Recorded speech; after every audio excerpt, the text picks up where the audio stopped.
Hello, everybody, and welcome to another live edition of the Market Down Podcast. My name is Nick Cummings, joined this week by Danny Hernandez.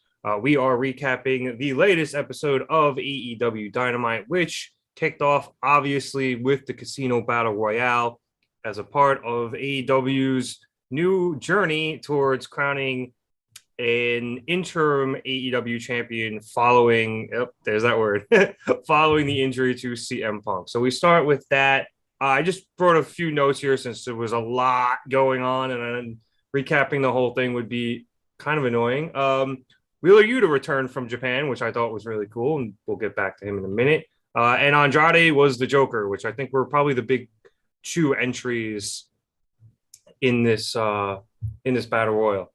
Some interesting eliminations I thought were as Swerve limiting both Keith Lee and Darby, acting a little heelish, but that was interesting. Anyway, the final four ended up being Andrade, Wheeler Yuta, Kyle O'Reilly, and Ray Phoenix. Andrade low blowed Ray as he was coming off the ropes, which looked really cool, surprisingly. Probably the coolest low blow I've ever seen.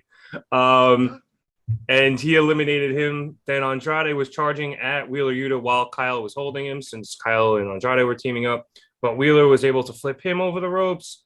And then after some tussling on the apron, Kyle dragon screwed Wheeler's leg in the ropes and then was able to eliminate him. So Kyle was able to move on to face Jon Moxley in the main event. So I know a lot happened in this, Danny, but what were your thoughts on this Casino Battle Royal?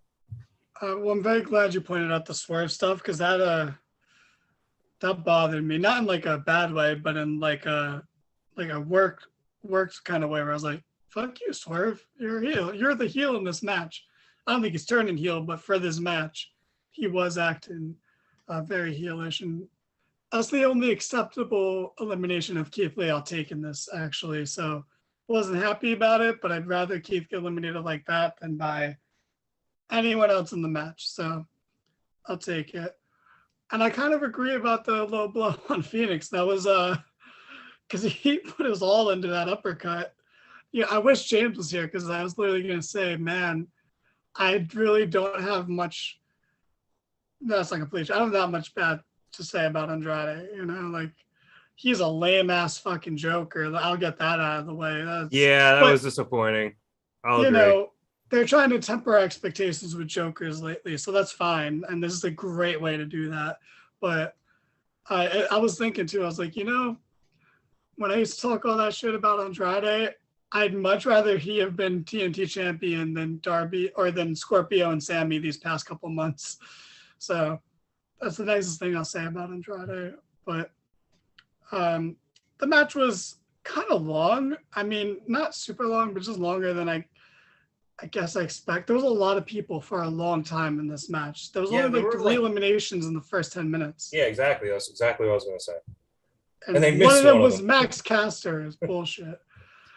Ridiculous. It wasn't his best rap, I will say that, but Yeah. you know, I love how they always have to have him come out last in the situation so he can rap. He has to be the last person in his batch or start the match so that he can rap uninterrupted. Very clever, though, having him be in the same suit as the Ass Boys, so they all came out together. Yeah, they did that with a few, or no, just them and Red Dragon. I think were the only ones who came out Yeah. in the same block. But yeah, that was good. But then they were all eliminated really quick, and it was a little disappointing. And Eddie being eliminated early was kind of whack. But I will say, as happy as I am that Kyle won this, man, when it got down to like the final group of people, it was not exciting, and not in terms of action, but in terms of outcome. Like once Darby got eliminated and like Eddie was already gone, and it's like, oh, like I know Yuta's not gonna win it, and he's gonna be that final four guy, and that's awesome. And I know Phoenix isn't gonna win it because he's lost everyone. It's kind of like it has to be O'Reilly or Andrade, and I thought it was going to be Andrade. My money was honestly on him.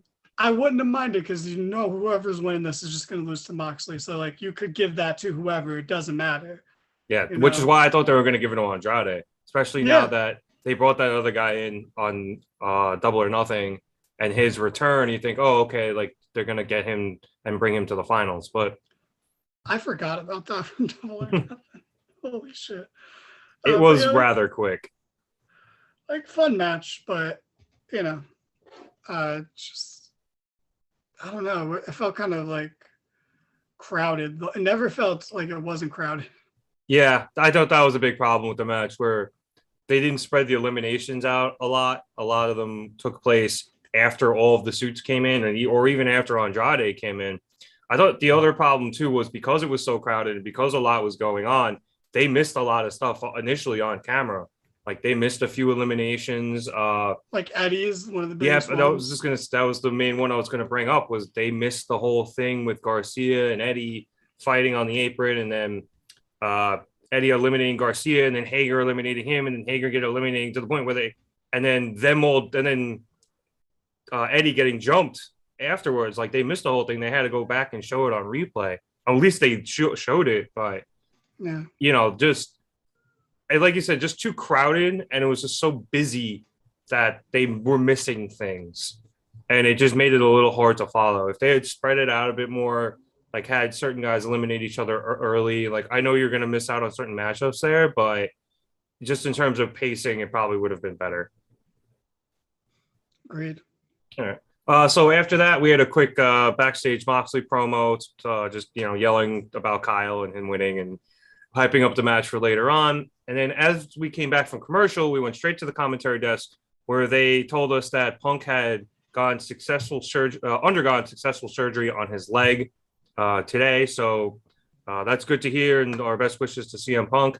And then went immediately into a serious surprise, the announcement of the new AEW All-Atlantic Championship, which came out of fucking nowhere.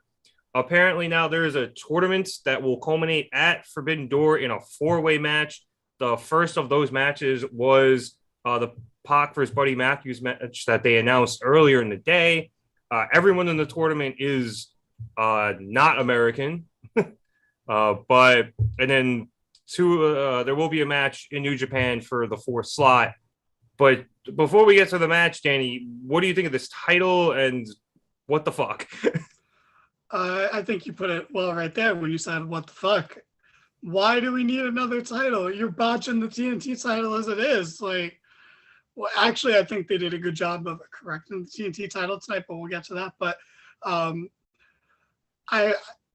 so this is just another singles title, right? Yeah. So what's the point? I mean, I saw somebody say that Americans couldn't win it, but I never heard them explicitly say that. So I don't want to run with that, but I will. But obviously, everybody in the tournament is not American. So obviously starting with Pac and Buddy Murphy. But I did see some speculation on Reddit where this could be the title that is defended in other companies. Like if they sent it, like this could be defended in like New Japan and DDT, and if one of these British guys wins it, you have it defended over there. Like it would be cool to have, because they kept mentioning England. They were like, we're the #1 rated wrestling show in England. I was like, okay, you're kind of driving this, a little too obviously. So if say Pac does win it and he wants to go back home, he can represent AEW over there with that title. So I think best case scenario is it's not on Dynamite and Rampage too often, and it gets defended elsewhere. But we'll see. We really don't know much about this title. Yeah, that sounds interesting. I'm not gonna lie. I kind of would be into that, but between this and ROH and New Japan people showing up, it's just too many titles. And I know most of these titles existed already. Just having them all on one show, that's a lot, especially when you're botching most of your titles. Debatably all because Punk's injured, but that's not the company's fault. But the women's championship is kind of a mess. The tag titles aren't a complete mess, but they're kind of on the wrong people at this point. But that should end soon. think the TBS title's fine. I mean, having Jay have it has been fine. I think it's good. You know. Yeah. I've no. That didn't even cross my mind because I have no complaints with that title. Honestly, it's weird. See, it's not every title. Yeah, that's true. I forgot about it because of how much they're not messing it up. But yeah, like, I don't know.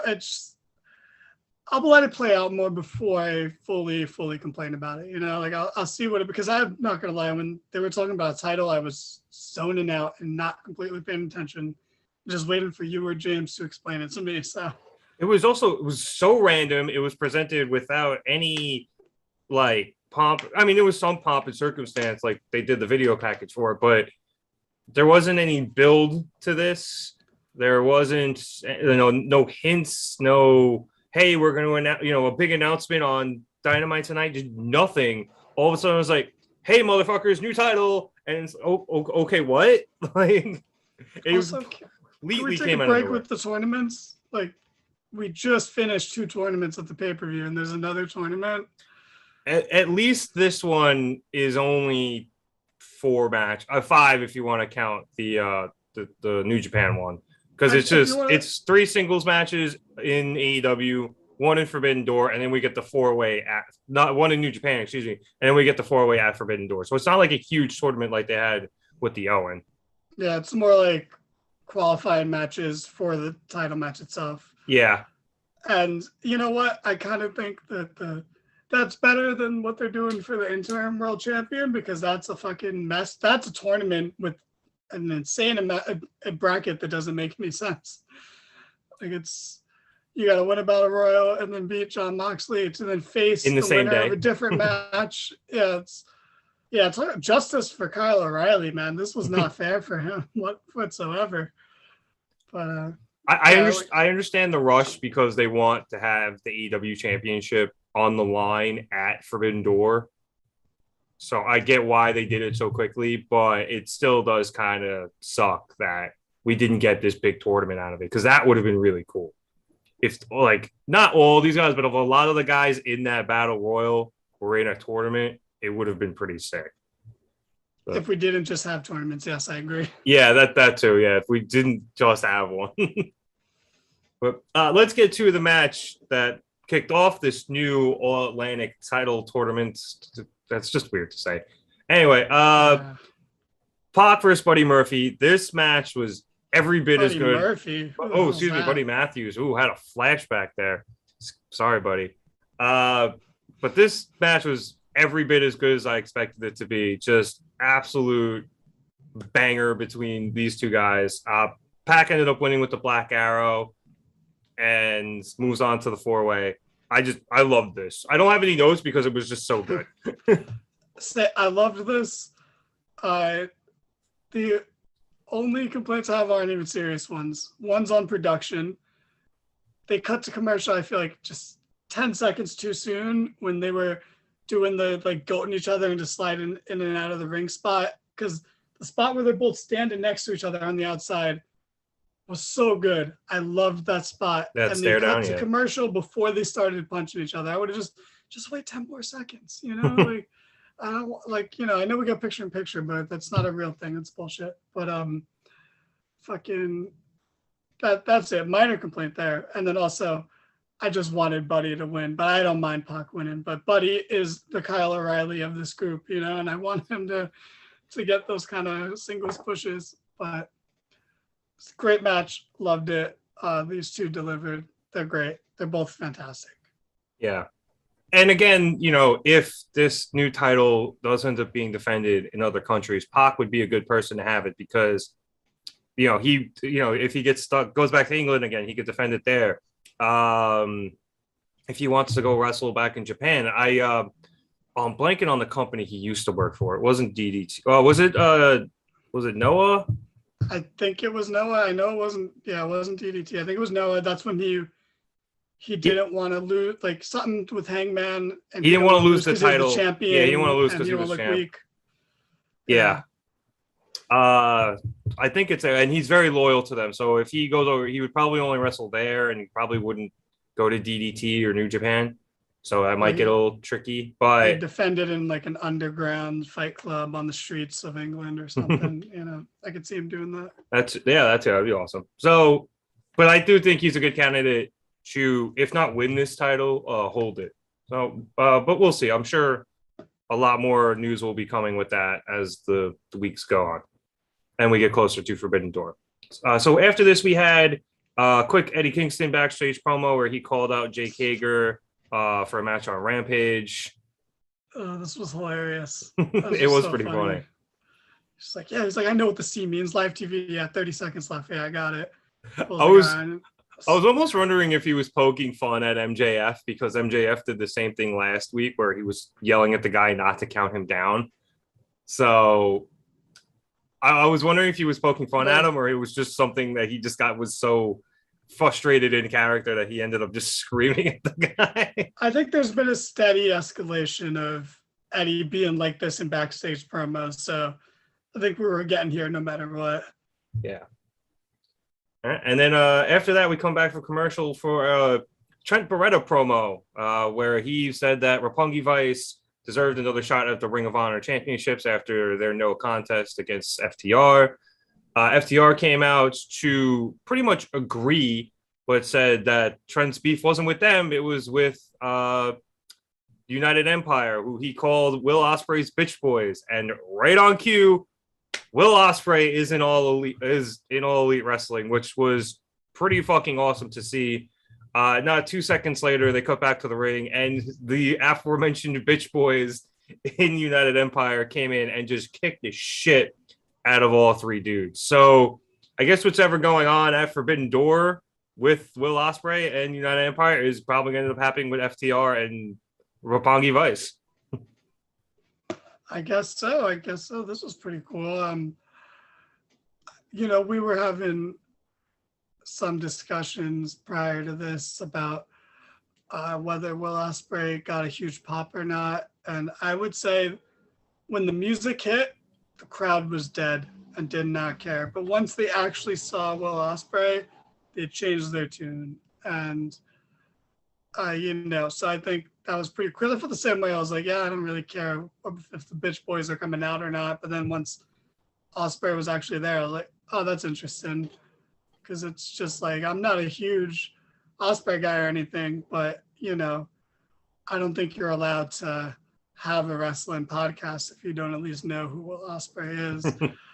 And seeing him just in all the wrestling is, it's just interesting. It's like a very interesting visual, I mean, I was hyped. I will say this in regards to the crowd noise.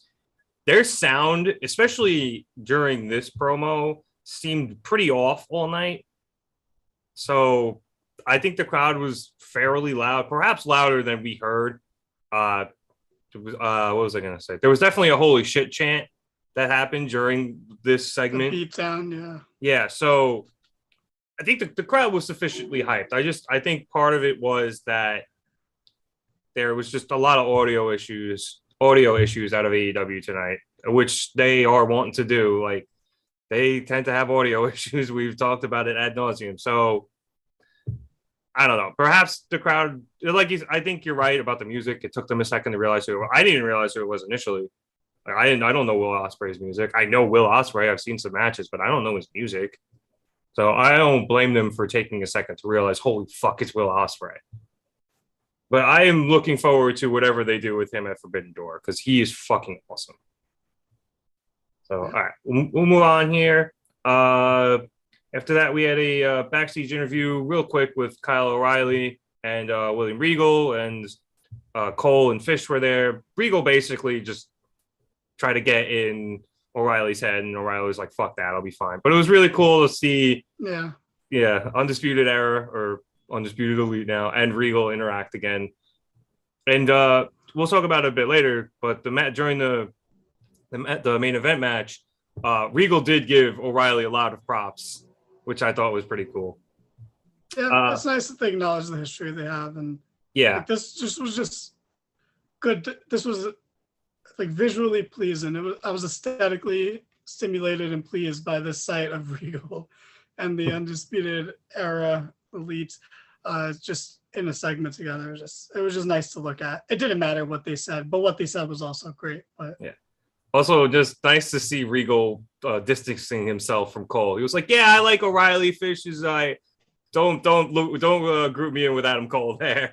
Just no, fuck that guy." So after that, we had Hangman Adam Page against David Finlay with Cole on commentary. This was cool. It was a good return for Hangman. Hard hitting match. Finlay really worked over his knee. Hangman ended up winning with the buckshot lariat. He even took a sip of beer from a fan.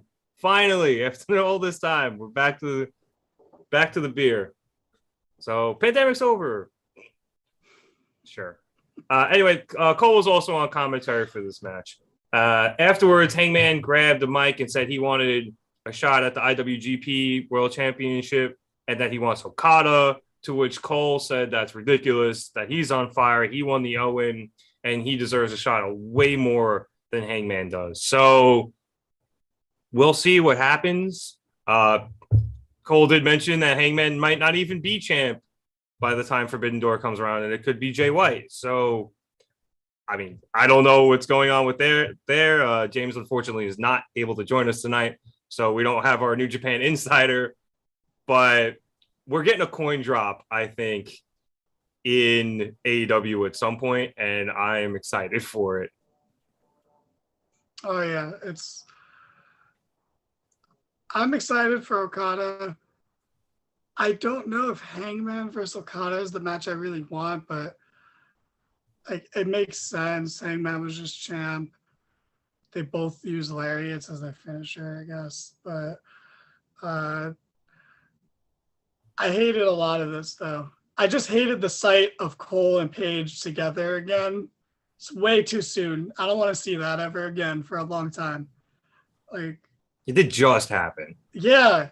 So him being out there made me really annoyed and made it hard to get into this match for me. It's like, what the fuck is Cole doing out here?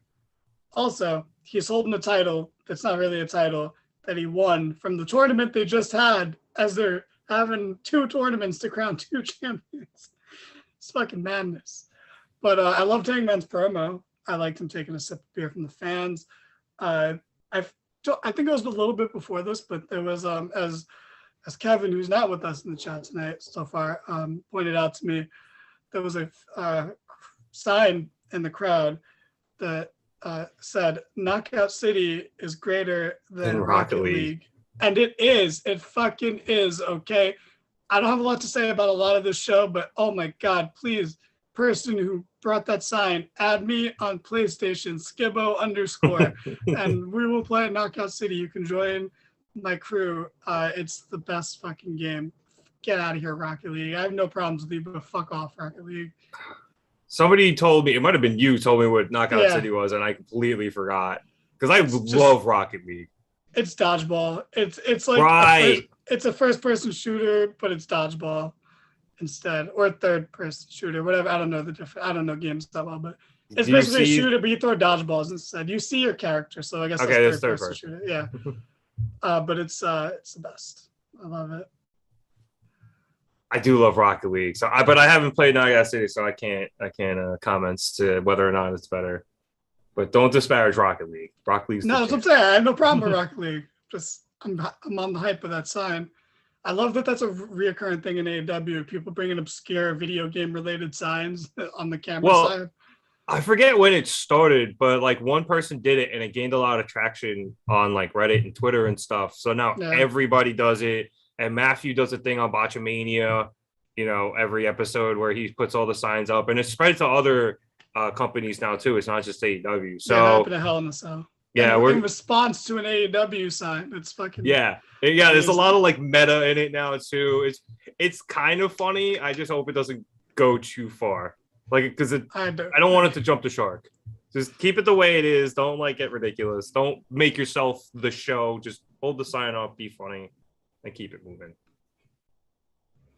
All right. Speaking of keeping it moving, we had a flashback to earlier in the day when Tony Schiavone was interviewing Thunder Rosa, and she set up an open challenge, which was answered by Marina Shafir, setting up their match for later.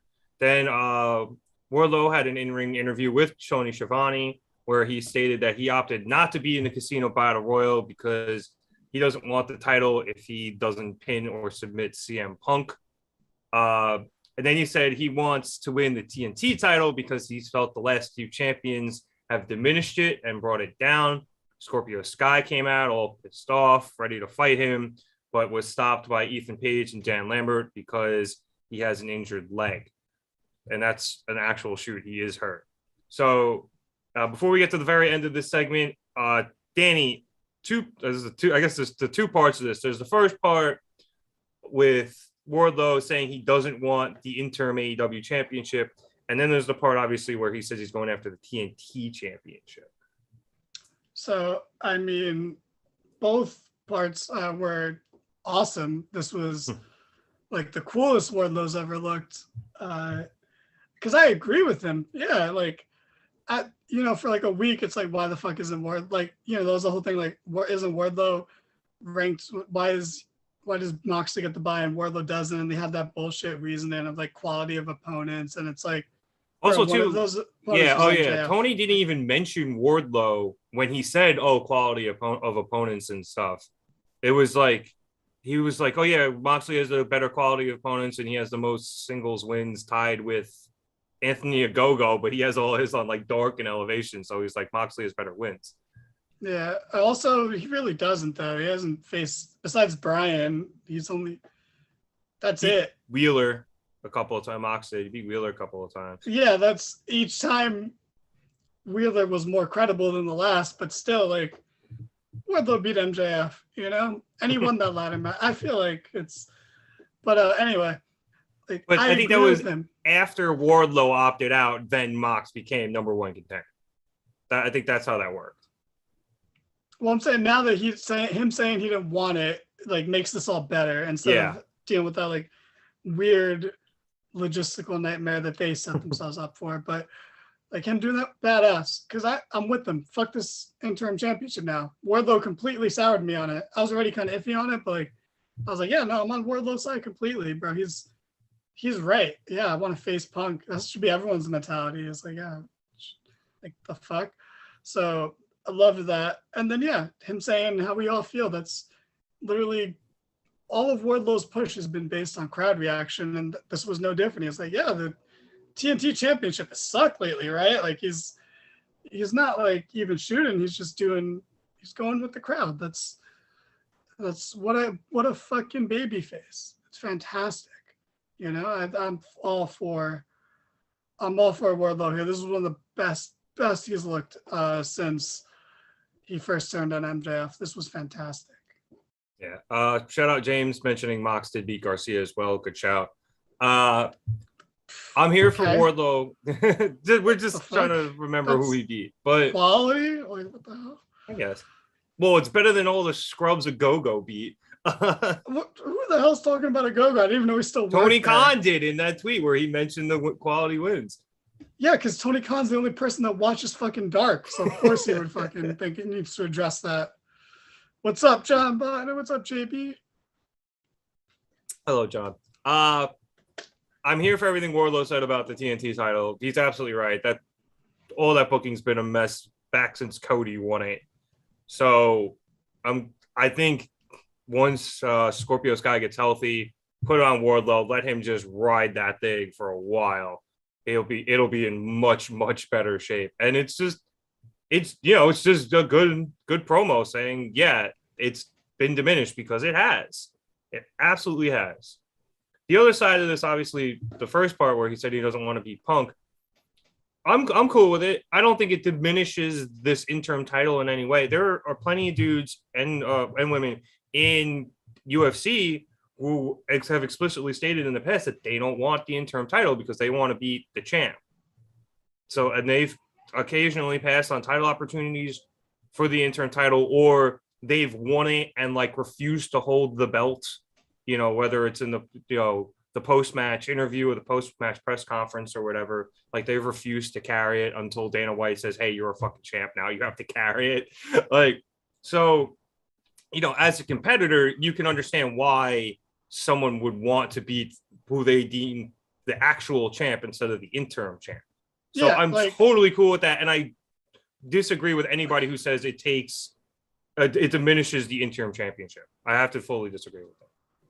Maybe not diminish, but I think it's a great way to look at it. I just agree with I agree with that viewpoint. But like I like the Dodgers, but 2020, like that's an interim World Series. That's not a real World Series. I guess it's more legit than 2017, but that we don't got to get into that. So that's a whole nother podcast. But But James isn't here. We can talk as much baseball as we want. That's true. We don't have any terrible fans from terrible teams on the podcast to slow us down. Yeah. I mean, I will say this with the interim, though. It is inherently slightly lesser than. And that's the point of it. So, and you're supposed to look at it that way, but I wouldn't get it twisted where you're going to be like, oh, this person isn't the champ. They are for now. And they're going to be the face of the company for now until Punk comes back. And then, we'll see who has the interim title then, and we'll see who the new face, and they'll face off, and we'll see who the face of the company is when that happens. But we will probably debate this to the end of time because I think I have a differing opinion than everybody else in this podcast when it comes to interim championships. All right, let's move on here. We then had a lot of promos on this fucking card, man. We had a Young Bucks promo. They were in their trailer where they were saying that they want the AEW championships back. Then the Hardys came in saying that the Bucks left their door open, and they beat the Bucks, so they think they deserve a title shot. Afterwards, Jurassic Express and Christian come in, and Christian just starts running his fucking mouth, saying that neither team deserves a shot. But the Young Bucks pinned Jungle Boy in his hometown, and they in front of his parents. Yep, in front of his parents. And they, being mostly Christian, because Jungle Boy's face had a real what the fuck on it, they want to get their win back. So Christian challenged both teams to a ladder match for the titles next week, much to Jungle Boy's shock and protest. So, A, we're getting that match, which should be fun. But B, we are full speed ahead on this Christian heel turn now. We're probably almost near pulling into the station. Yeah. I mean, Jeff Hardy couldn't wrestle last week because of lingering effects from his match with Darby. And next week, fuck him, right? He's going to kill himself.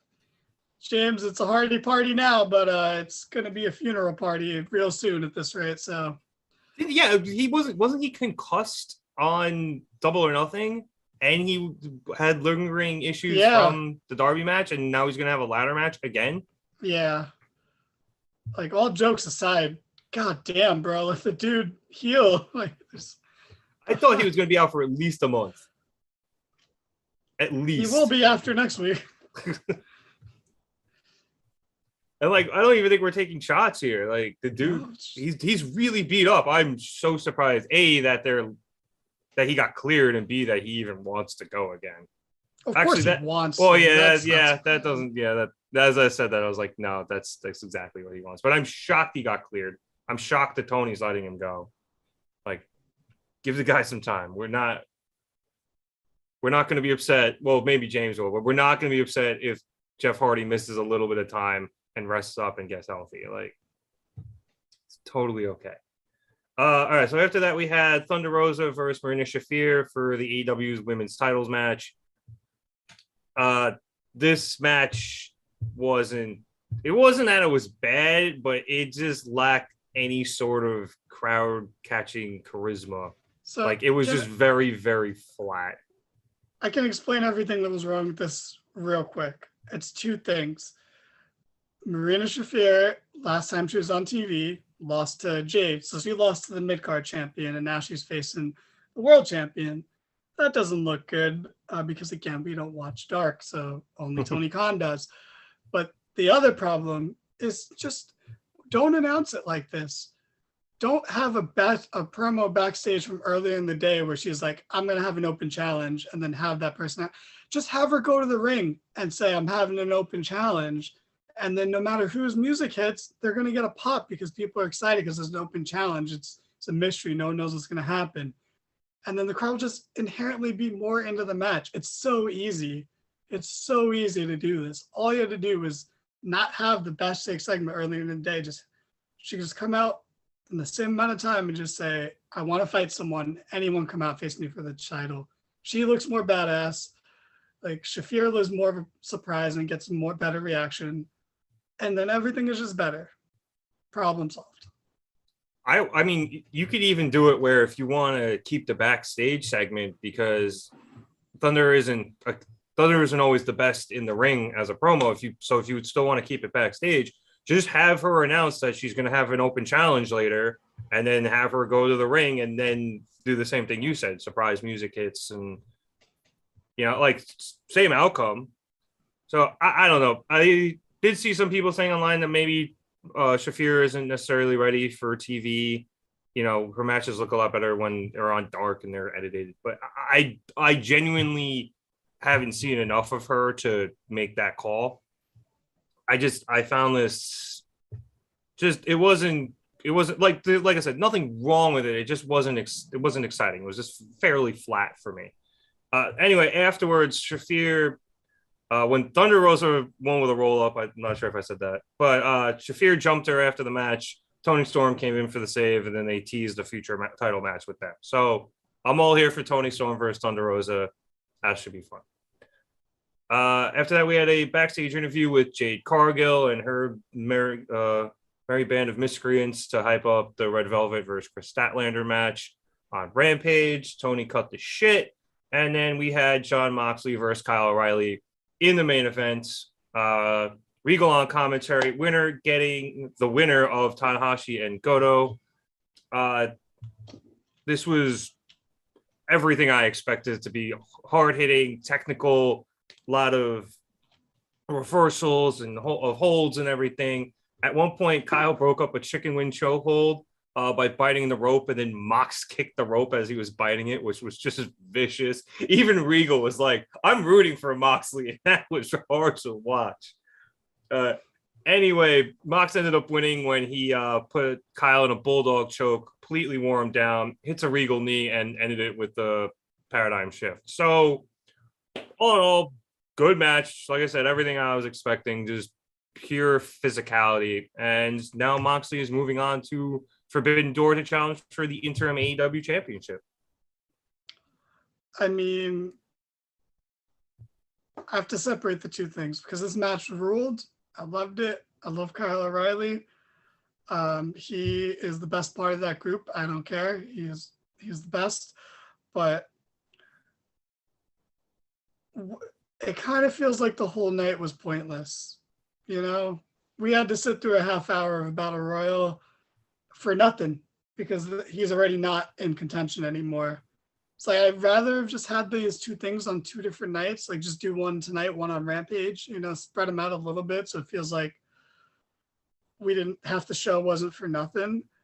But the match itself was so good. I loved it. Like you said, I loved Rico on commentary being like, oh, like even for me that was a little harsh, it's like I don't completely hate this Kyle O'Reilly kid, I don't want to see him die.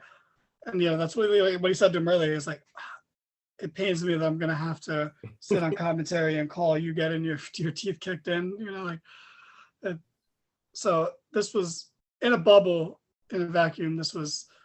There was absolutely nothing wrong with that. I loved it. It's just in the context of everything else where I'm like, this all felt kind of pointless because I couldn't believe that anyone but Moxley was ever going to win unless I don't know. I feel like this could have been done better. You could have had Kingston win, and then you had that like, oh my God, tension between them where, so I don't know. I don't think Kingston was the right person to win, but like, I just feel like the first half of the show didn't matter anymore after the show ended. I think I agree with that to an extent because once they announced Moxley was number one contender, there was a very limited number of options that could beat him. And when pretty much none of them showed up in the Battle Royal, it was just done. It was Moxley. Once the second the Joker came out and it was Andrade, I think we all knew Moxley was going to be the guy to win and go on. And honestly, I don't care who wins versus Tanahashi versus Goto. I care because I want Tanahashi to win, but of course the person who, had a match with Punk lined up is going to win, like they're not doing anything to even try to swerve us in this. Yeah. And then Tanahashi, who is more than likely winning, isn't going to face, isn't going to win the AEW championship. At least I don't think so. Like, what are the actual odds they give it to a New Japan guy? I guess I think they're 0. I think they're completely 0. So maybe they could have dragged this out over at least through Rampage, like you said, maybe into next week. But I don't know. It's a tough place to be in. Maybe they just wanted to get through it, do a quick reset after everything that happened last week. And now it's out of the way, and now we can just push towards Forbidden Door. Yeah, maybe. Sure. I won't give him too much shit because it's a tough spot to be in. This is all not the plan, and this is a panic move, so it's understandable. It's just, I think that's one of the reasons that this Dynamite felt like a fairly missable show. Yeah, I'll agree with that. There was a lot of like filler, I thought. There were some good matches, obviously, but it mostly just revolved around this one thing. And between that and the audio issues, which weren't great, it was a mediocre show, I think, at best, which is disappointing. But I understand. Like you said, they're in a really tough spot. Like, there's a lot of panicking, there's a lot of fluctuation. I think they did their best to get out of it as quickly as possible. And hopefully next week things are a little more back to normal. Obviously, we're still getting a build towards Forbidden Door. I'm literally trying to look it up when it is on the fly. But my laptop is lagging to hell. So hopefully that comes up before the end of this. But depending on how many weeks away that is, we're going to be getting a lot more build. So expect more New Japan guys. Expect, more surprises like Will Ospreay. I'm telling you, I think Okada's showing up before Forbidden Door happens. We're going to get that coin drop. I'm sure. I was going to say, James does want Tanahashi to beat Moxley. That is... I agree. Like, it does lend itself to a bunch of dream matches, but what are they going to do? Like, have him go back to Japan with the AEW championship? Or would New Japan let him stay in AEW for an extended period of time? Like, I guess there's not much. If Punk isn't going to be gone long, sure. But like, if he's going to be gone like 6 months, no. But if he's going to be gone for like 2 months, sure, do it. Yeah, I am seeing that Forbidden Door is June 26th. So that is in about 3 weeks. And we only have 2 Dynamites before it happens. So that explains the haste at which they did everything. I think it makes a lot of sense. Now you got 2 weeks to build towards Mox, and I don't know when the Tanahashi Goto match is, but you got 2 weeks to build towards that. And it's out of the way now. It's set, and they can focus on all the other matches they're going to be having on that card. I think that makes a lot more sense now. It sucks. Like, you kind of had to sacrifice the episode, so to speak, but I think they're in a way better place now than they were on Friday after Punk announced he was hurt. All right. I think that about wraps things up here. Like we said, not the best show. Not a whole lot happened. A lot of filler with those promos. So not the longest of episodes, but hey, we covered everything. So I want to thank all of you for watching. Be sure to like and subscribe. We are getting very close to 100 subscribers, which means James will rap and dye his hair green. I'm very much looking forward to that. Please follow us on all of our social medias. If you check out some of our other videos, Those will be in the description below, and until I'm able to get it in the description here. But YouTube always takes their sweet ass time letting me do that. So check out other stuff, and you can follow us there. I think that's all I pretty much got. We'll be here next week after after Dynamite. So for Danny Hernandez, I'm Nick Cummings. Thank you so much for watching, and we will catch you here next time on the Mark